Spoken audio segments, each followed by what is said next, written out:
All right, good morning, everybody, or afternoon, whenever you're listening to this. This is episode 9 of the Giessen Brothers Podcast. It's crazy to think that we've already done 9 of these, but we've done some more. Yeah, sorry. It's crazy to think that we've already done 13 of these, but you guys will be listening to 9.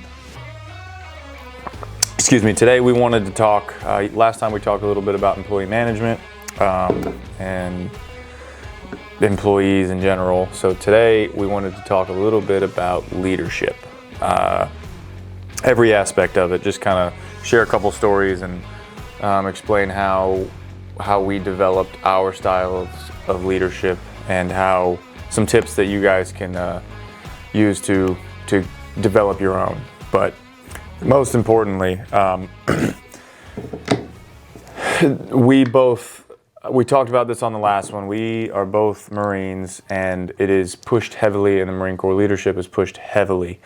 Something that every Marine is required to train on on multiple different occasions. You literally can't rank up without doing leadership courses. Literally every E3 and beyond. In order to go further, you have to pass and participate in multiple different leadership seminars and courses and everything. So that being said, we're not perfect. I still make a ton of mistakes, and I learn something new every day for my style of leadership.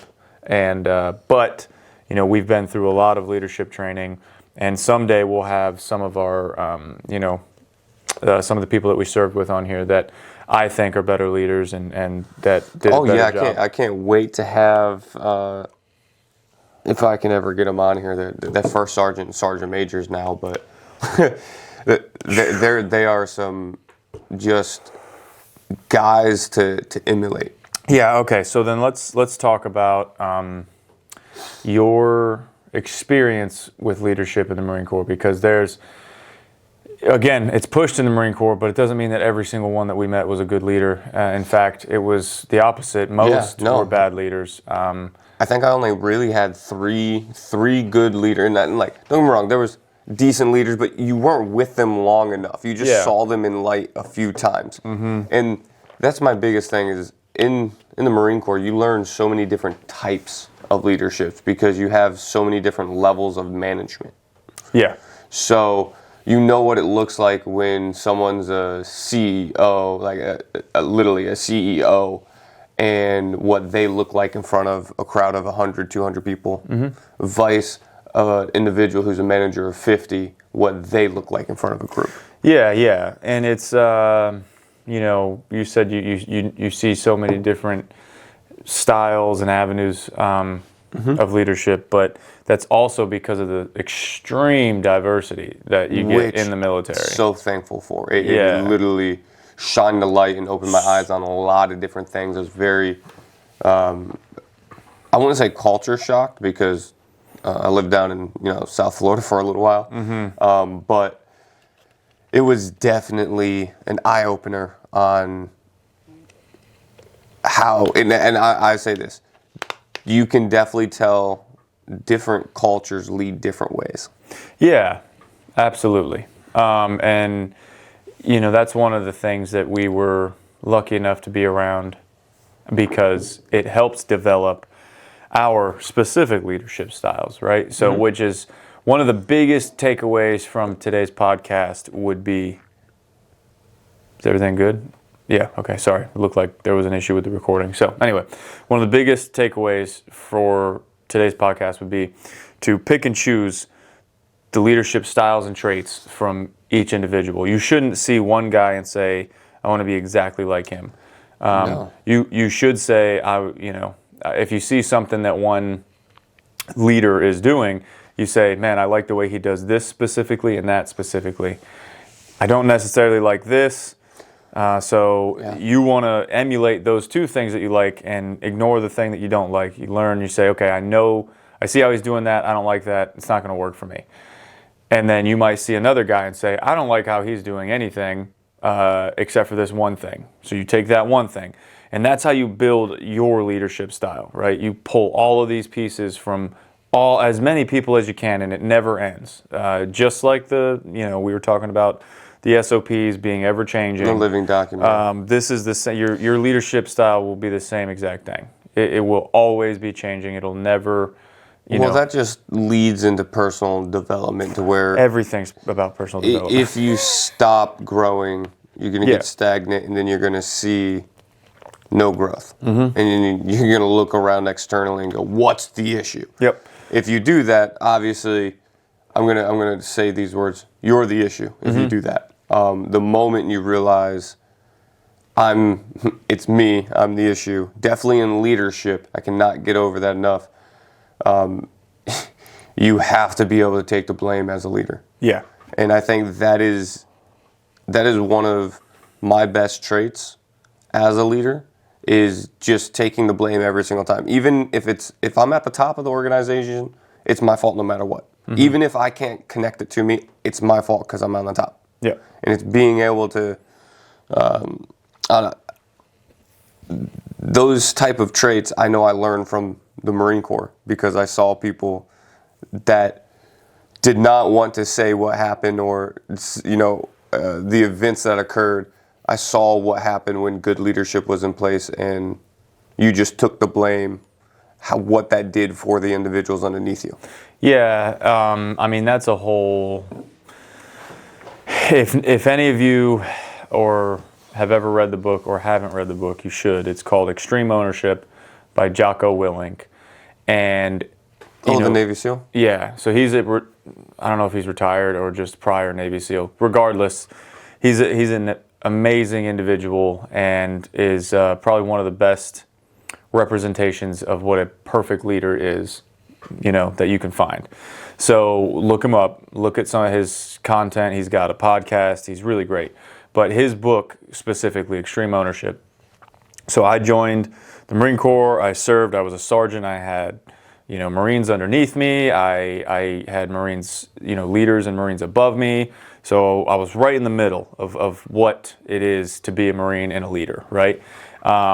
And I don't think that I truly understood. I was only 22. Was I 22 when I got out? Must have been 22, 23. But I know that, I had gotten promoted to sergeant when I was 21, right? I was young. I was still immature. I was more mature than some of the people around me, but I was still immature. And I didn't fully understand or respect the position that I was in as a leader. So although I was, we use the term squared away, right, in the Marine Corps, which basically just means that I was a better representation of a Marine, you know what I mean? Like I had all the right scores on my tests, I looked good on paper, and from the outside I made sure my uniform was all right. But, I kind of really just drew the line there. I didn't put the effort into being a great leader and taking care of my Marines and making sure that I was setting the right examples and all that stuff. I didn't fully understand and comprehend, or respect the position that I was in. Until I got out, started my business, blah, blah, blah. And I found out about this book and I read this book. And it's a great book to read again, especially if you were already in the military, because he does talk, he relates a lot of his stuff to military experience.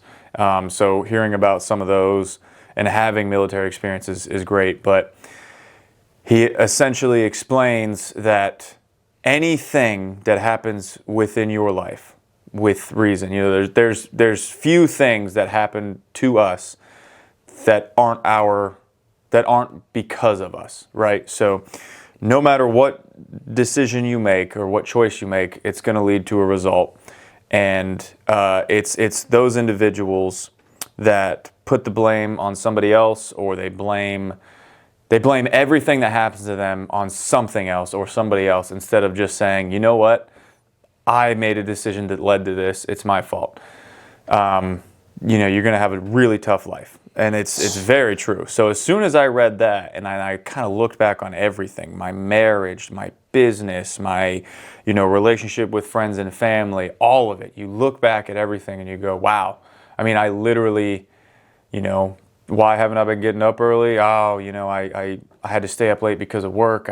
no, it was literally my fault for scheduling wrong. You know, everything. You kind of look back at everything and realize, wow, I've really been screwing up. So, I mean, that plays right into leadership, but like that is very important. Like you were just saying, owning up to everything that happens, especially within your company, because regardless of what you think, it's your fault. It is your fault. If your employee made a mistake and you know you're getting sued, it's your fault for not educating that employee. Like you should have systems and procedures in place and education in place to prevent these things from happening. And just saying, if you did take the proper steps in the beginning to do the training and you have all the steps and the SOPs in place, you're safe from the lawsuit. Yeah, and don't get me wrong, mistakes are still going to happen. Like it's part of life, but if you try to blame it on somebody else rather than say, hey, I messed up, let's fix this, it's never, ever going to get better. Your life is going to be the victim a role. nightmare. Yeah, that is something that you should really focus on fixing if you find yourself making those mistakes, because it will put you in a spot that you will never get out of. Well, I challenge you this. During one day, just take a self-audit. Whenever, you get mad or frustrated, see if your automatic go-to is to blame someone else. If it is, I guarantee if you look and you start taking ownership, a lot will change in your life. That's all I will say. Yeah, and don't think that I don't still occasionally, if something happens, I want to blame somebody. Like my first thought is, man, really, you couldn't? No, it's not something that is going to be a flip of the switch. No, it's a habit. You have to get into the thought of it. And the thing is when that thought comes up, you have to realize that's all it is. Mm-hmm. Is a thought. It's not the main action that you have to go after. It's, okay, hey, look, why did John mess up? Oh, it's not John's fault. It's my fault. Yep. That's my company. Got it. Move on. And it's simple. I mean, everything, literally, for outside of leadership, well, it still, I guess, has to do with leadership, but your marriage, right? Like that was a big thing that my wife and I, when we first moved down here, I started the company. So, I mean, it was the most stressful time of our marriage for sure. And I would constantly get upset with her for not doing things around the house or something after she got home, because I was working all the time, and then I would come home and have to do whatever it was. Let's say it was washing the dishes, right? I would get upset. And I wouldn't say a word to her. I'd just wash the dishes, but I would be harboring this anger and manifesting it towards her. And after reading the book again, I sit down, I think about these things, and I go, well, what the heck? Did I even ask her to wash the dishes? Nope. It's my fault. If I wanted the dishes washed, I should have said, hey, if you don't mind, when you get home, can you just wash the dishes real quick? Never once did I do that. I just expected her to do it. And so, I'm mad at her when, honestly, I should have been mad at myself for not taking the initiative and literally just speaking, communicating with her about these things. But like that ties into the whole ownership thing that we're talking about, because, I found out that a lot of the issues that we were having were, in my opinion, my fault. And so as soon as you establish that, you realize that, and then you say, okay, how do I fix it? And you just implement a couple of things. You'll see a huge change just in your overall mental health, which is super important to be able to focus on anything in life, personal or business related. If you're not mentally, all there, it becomes everything. You struggle in every aspect. So this is just part of leadership and the whole. Go ahead. So I want to touch on that for a second. I'm not a doctor by no means, but you said mental health. Yeah. And I think this is something to hit heavy on. You will never be at your 100% if you try to build a company. So don't even try to think you need to be at mental clarity to build a business. You're so far from the truth. You're going to have so many ups and downs. The ability to pull yourself out of the slump and just continue to work and get past that fog and just know that the greater goal is going to outweigh the constant feeling of failure or whatever it might be is a trick in itself. Yeah.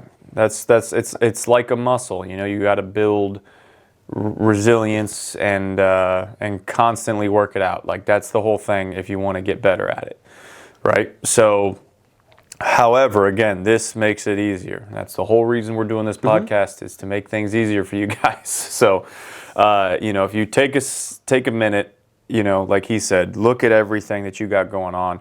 And for one day, anytime that something happens to you, if you try to immediately blame it on somebody else, take a step back and say, wait a minute. Could I have prevented this myself if I would have made a different decision? And then adjust from there. Just think about that, every time that you get upset at somebody else. Think about what got you to that point. And I mean everything. It may not have been a decision you made today. It may have been a decision you made a year ago, 2 years ago. It doesn't matter.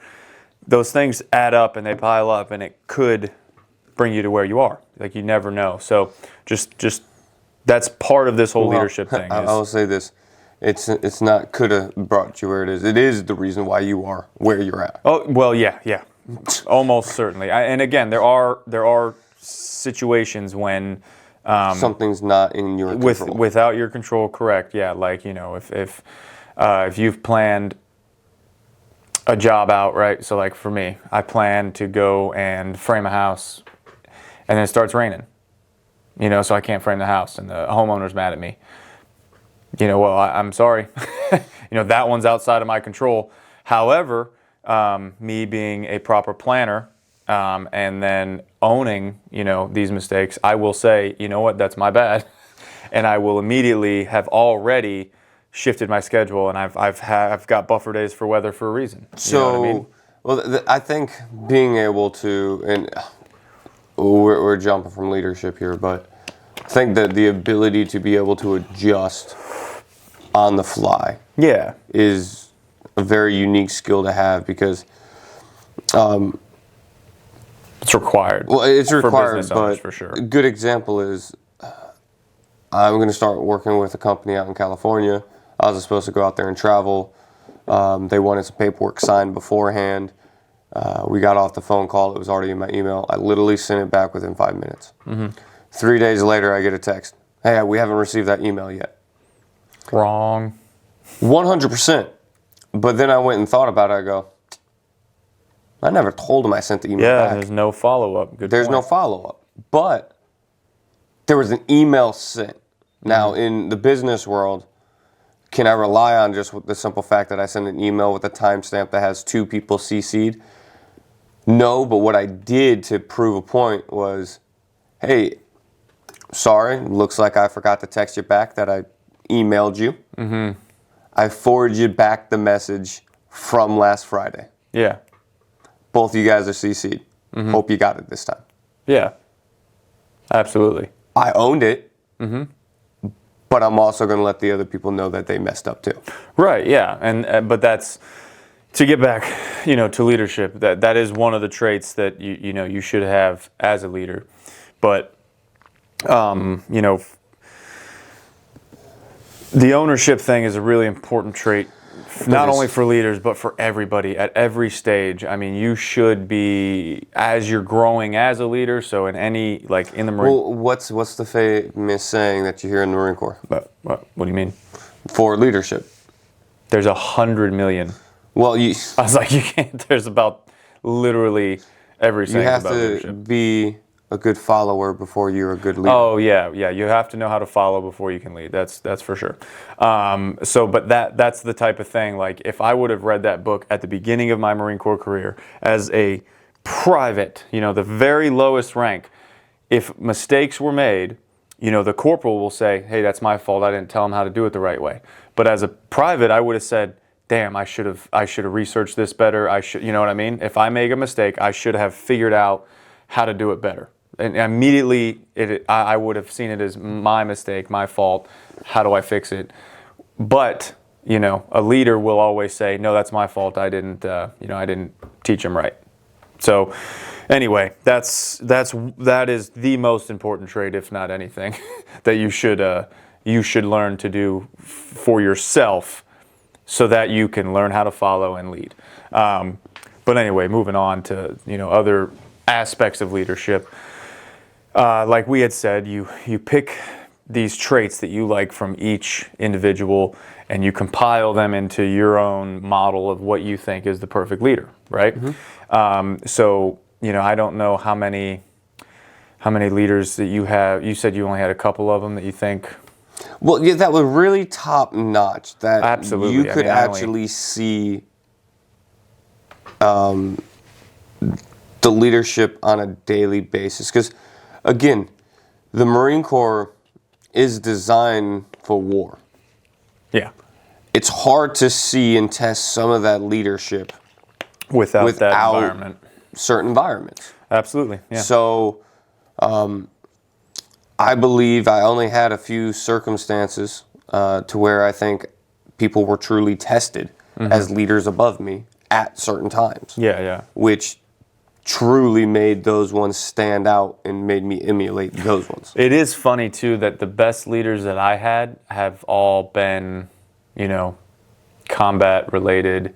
And ironically enough, 100% for me as well. Yeah, because I think, the hardships that come from that and the, I think all of them, too, were like, Fallujah and... Yeah, it wasn't any modern, and don't get me wrong, when I say modern, I'm obviously 08 era,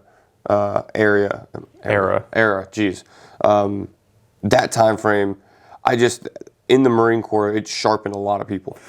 Yeah, it was, I think that the environment that you get from being in war is what truly develops, the great Marines that we were able to luckily serve with, before they all got out or whatever. Most of the ones that I am thinking of that were honestly, they were the type of people that if they told me, hey guys, we're going to drop our gear, we're going to jump in that volcano, and we're going to swim to the bottom, I would have said, let's go.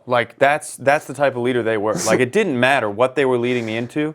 They were such great leaders that I would have said, okay, I'm in. This sounds like a good idea, no matter what. And it was a very few of them, and they're all since gotten out, I'm sure. They were high-ranking individuals. But again, with that much experience, that's how you become a great leader, is you have that much experience. There were some leaders that I had that were low, with me.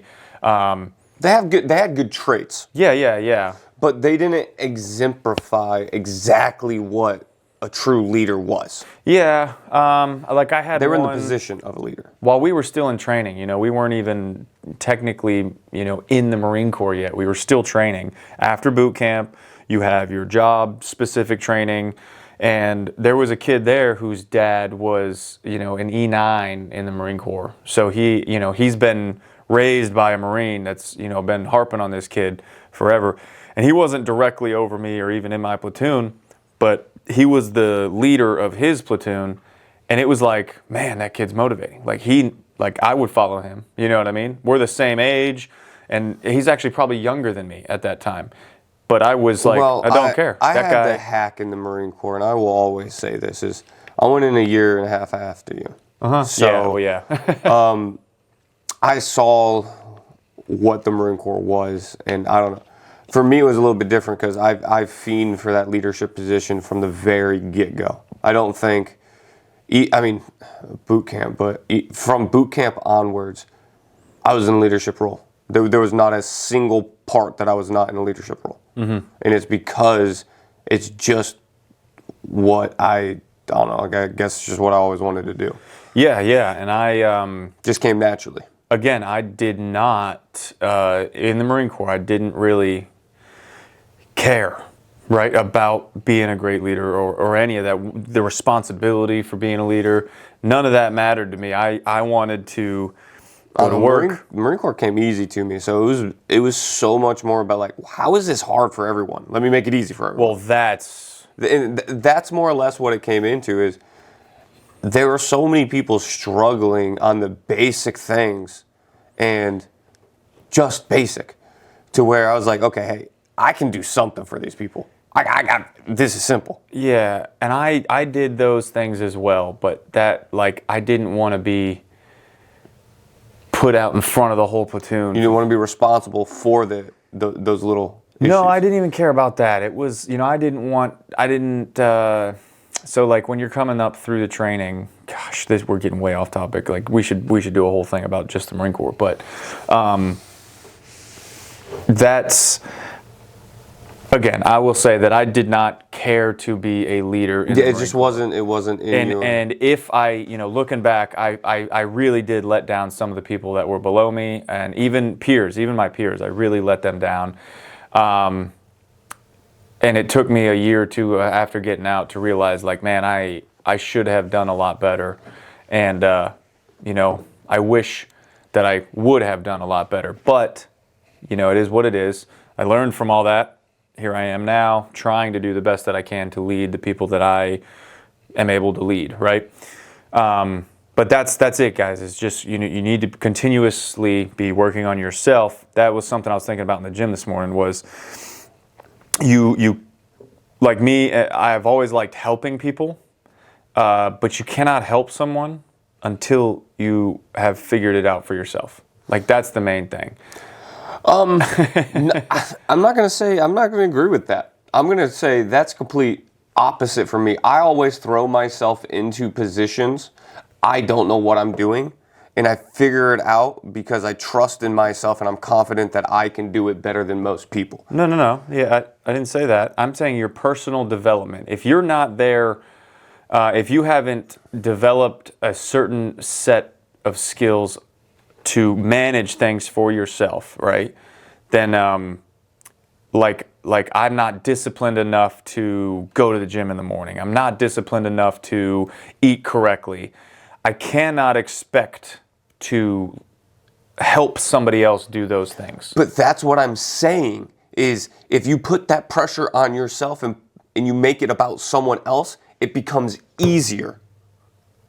So if you can't wake up at 3 and you put it on someone else and you're like, hey, we're going to go to the gym at 3 because you need to go to the gym, it's going to make you have to get up at 3 so you don't fail someone else. That we talked about accountability partners, but I'm saying, like, I guess, I mean, we're talking about different things because I do agree with that. It's just, again, you have to, I guess to touch back, you have to learn how to follow before you can lead. Mm-hmm. But like that's really all I'm trying to say is until you have, yeah, I'm off the rails now because you messed me up with all that because that's not what I was trying to say. But it doesn't matter. But it just seems like I disagree with what you're saying there. I'm not saying that you have to be a professional doing something before you help someone else do it. I agree with that, yeah. I agree with you on that. I'm just, if you don't have a certain level of self-discipline, then you cannot effectively help somebody else, is what I'm trying to say. No, I agree with that. You can't just be, let's say you're making, and I'll keep it towards income. If you're making $20,000, you can't show someone how to make $100,000. Well, that too, yeah. Well, but I'm using that in the simple sense of trying to go after what you're saying. Right. So, you should really, always be focusing on growing yourself so that you can be a better leader, and constantly picking and choosing from different traits, that you think would make you a perfect leader, and always be tweaking them. You're never going to be 100%. It takes, like I said, the best leaders had been doing it for 30 years, and they were still every day working on themselves. Yeah, but learning from younger people, you know what I mean? I think those leaders, all of the best ones, they were still doing self-development. Most of them were still going to college, even 15, 20 years deep. That's what I'm saying. Yeah, just saying. It's a never-ending thing. It's just like it's always going to be growing. You're always going to be tweaking what you've got working on. So I forgot what I think that's what I had said at the beginning. The biggest thing was that I don't even remember now. That's what, like, sometimes we talk about so many different things that I forget how to summarize it. You know what I mean? Because we hit so many different points that I don't remember how to close it out all the time. But extreme ownership. Read the book if you haven't read it. If not, then definitely just sit down and look at yourself. Look at where you are and how you got to where you are, and see if there's any. Pay attention to the decisions that you made. Yeah, look at the major events and see if they're actually your fault or not. And Yep. I'm saying your fault in the quotations of, if you can figure out how to make it your fault, make it your fault. That's it. And that's perfect, because there will be things that aren't your fault, but you should figure out how to make it your fault. Because if you can do that, if you can sit down and say that every single thing that happened was my fault, how would I make a different decision to make it, have the outcome that I was hoping for? That's the way that you really start to see a change. Yes. And it happens quickly. Just because your mindset's shifted, things will start to change. You'll make a slightly different decision here, and you'll watch something change over there, and it's really great. Yeah, it's really, and I see it all the time in the guys underneath me. Once a couple different traits start to click, you can really start to see just how sharpened people get. Yeah, how quickly it goes. It doesn't necessarily mean you start finding these issues and boom, you're a millionaire. But what it does mean, again, is that you stop losing sleep thinking about miserable things. And then now you become more. I'm going to use the word of peaceful. You become more at ease with the decisions that or the things that happened to you that made you so upset in the first place. You take the emotions out of it because you're done blaming other people. You realize it was your fault, and you say, okay, well, you're not looking at the uncontrollable anymore. You're looking at the controllable. And the issue is, like, when you do these, if you start realizing that it's your fault and you let it happen again, you know what I mean? Then you're just screwing yourself. But then we're talking about a bad habit. Yeah, exactly. Which, it takes a lot to break a bad habit. That's another book you should read. It's called The Habit Loop. Great book. I've read it multiple times. There's just so much good information in that. We'll talk about that a different day. I think we should talk about next time, just for the simple fact, personal development, what you do, because I do something completely different than most people. Like, you've mentioned 2 books so far this episode. Yep. I haven't read a book since high school. Yeah. And I'm saying that because in the Marine Corps we had to read books. Yeah. I did not read a single book. Anything in all the leadership seminars in the Marine Corps that I had to read the handbooks and whatnot for, never read a single one.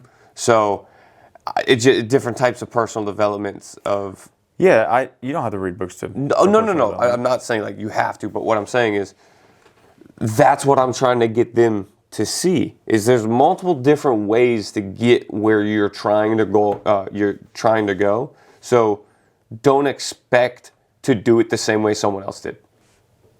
Yeah, we'll talk about that next time. That's what I'm getting at. Yeah. Well, for now, I guess we can close it out. We're just over 30 minutes, so you got anything else you want to add on leadership? No, and I feel like we'll go dive into leadership. Leadership is times. Yeah, it's not a one episode type of deal. Everything. No, I feel like we just hit ownership really good this time and some points around it. Yeah. There's multiple other traits within leadership we can just spend an entire episode on, like resiliency. Yeah. Jeez, can't even say the word. But there's a lot to do with leadership. It's not a one podcast. No. type And ordeal. it's same thing with personal development, but that'll be a fun one at least, which will be episode 10. That'll be a good one, kind of that's a milestone for us. So that's what we'll do next time. So, all right, well, I guess we'll close it out there then, and we'll see you guys on the next one. Thanks.